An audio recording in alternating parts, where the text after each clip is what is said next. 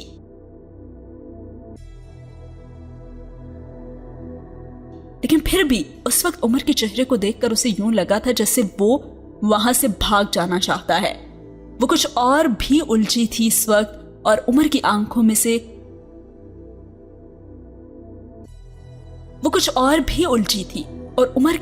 اسے ایک عجیب سی وحشت نظر آئی تھی۔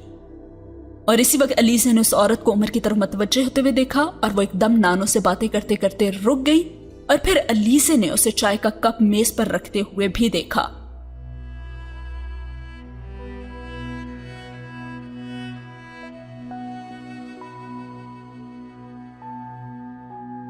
اس نے عمر کو دیکھا، اور وہ بھی اب اسی عورت کو دیکھ رہا تھا، اور پھر علیزے نے اسے کہتے سنا، ہیلو، ہاؤ آر یو؟ اور جواب میں اس عورت نے جو حرکت کی، اس نے علیزے کو ششدر کر دیا تھا۔ اور ساتھ ہی ہوا یہ سین ختم۔ آخر تھی وہ کون عورت؟ یہ ہم جانیں گے اگلے ایپیسوڈ میں، کیونکہ یہ سین ہو چکا ہے یہاں پہ ختم، اور باب 20 بھی۔ ضرور کامنٹ سیکشن میں بتائیے گا کہ آج کی ویڈیو کیسی لگی، اور چینل کو سبسکرائب کرنا بالکل بھی نہ بھولیے گا۔ بہت بہت شکریہ۔ اللہ حافظ۔